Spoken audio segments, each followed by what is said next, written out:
Hey, third graders, welcome back. We are going to talk about writing stories today with details. We're going to call it exploding the moment, thus the fireworks there.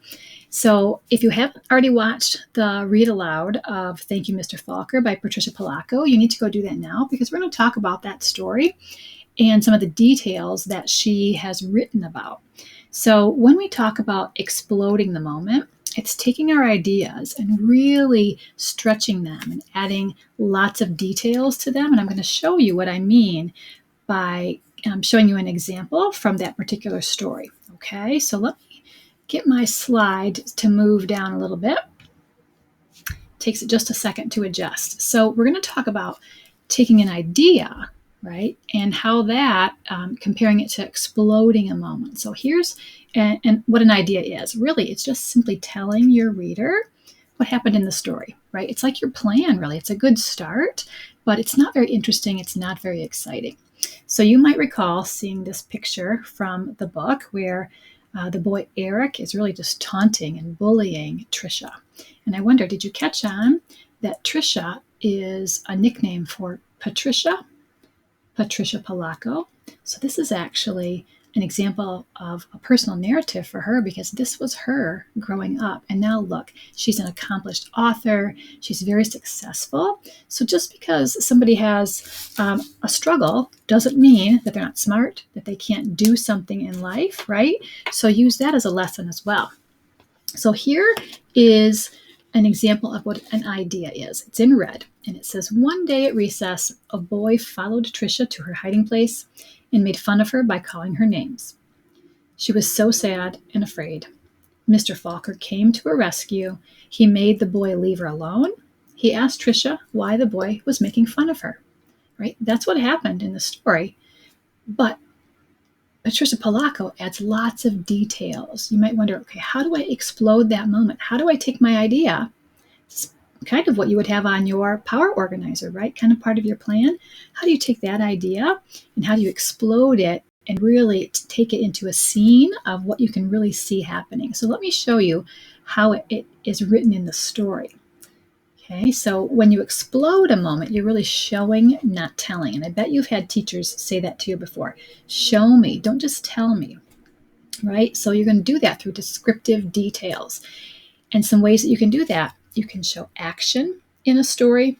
You can use senses, right? We know we've got those 5 senses. Those are all listed on the slide. Your sense of sight and your sense of sound or hearing, taste, smell, touch, what things feel like.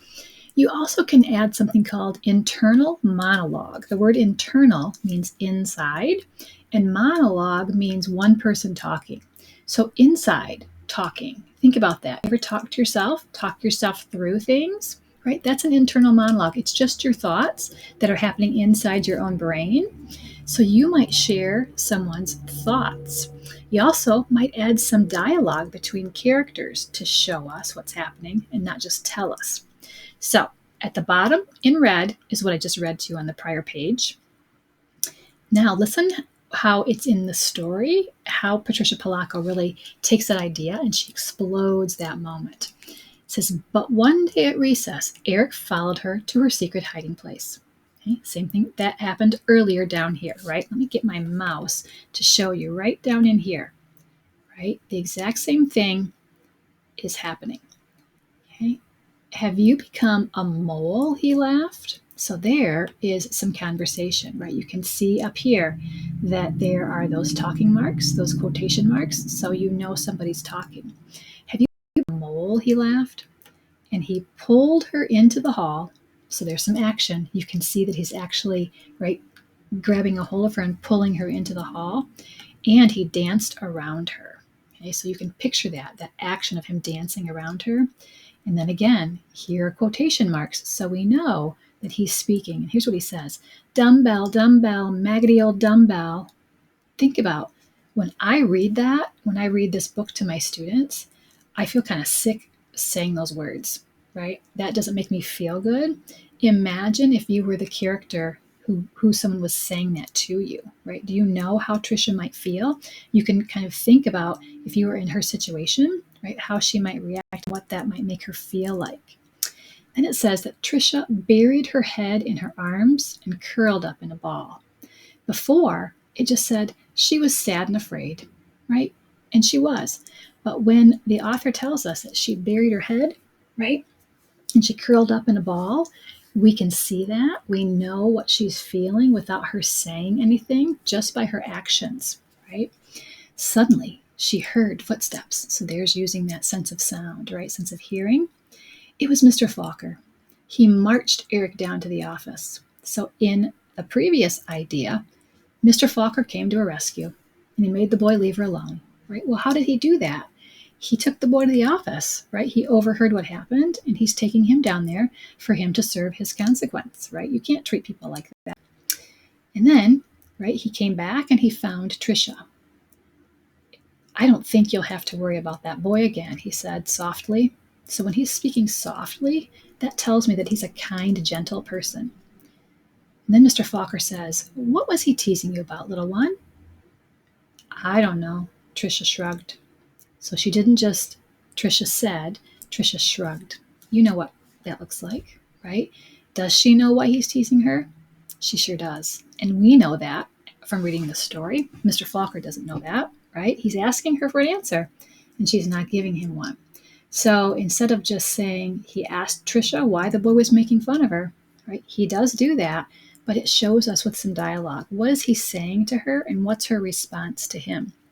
So today, when you start to write your draft of your realistic fiction, and remember, realistic fiction is something, it's a fiction story that could really happen. We're not talking about flying spaceships or talking animals or things coming to life that are not human, right? This is a realistic story. It's a story about something that could really happen in real life. So today, you're going to start writing your draft. We call that the sloppy copy because it's the one that's really messy and we can mark it all up. You're just going to do that on notebook paper in your writer's journal. Okay, so your writer's notebook. So start writing, right? And start exploding those moments. Take your idea, which you have on your power organizer, and stretch that out by using those different techniques that I showed you on the slide here. Using action, using senses, right? Talk about somebody's conversation with themselves on the inside, and then also dialogue with other people.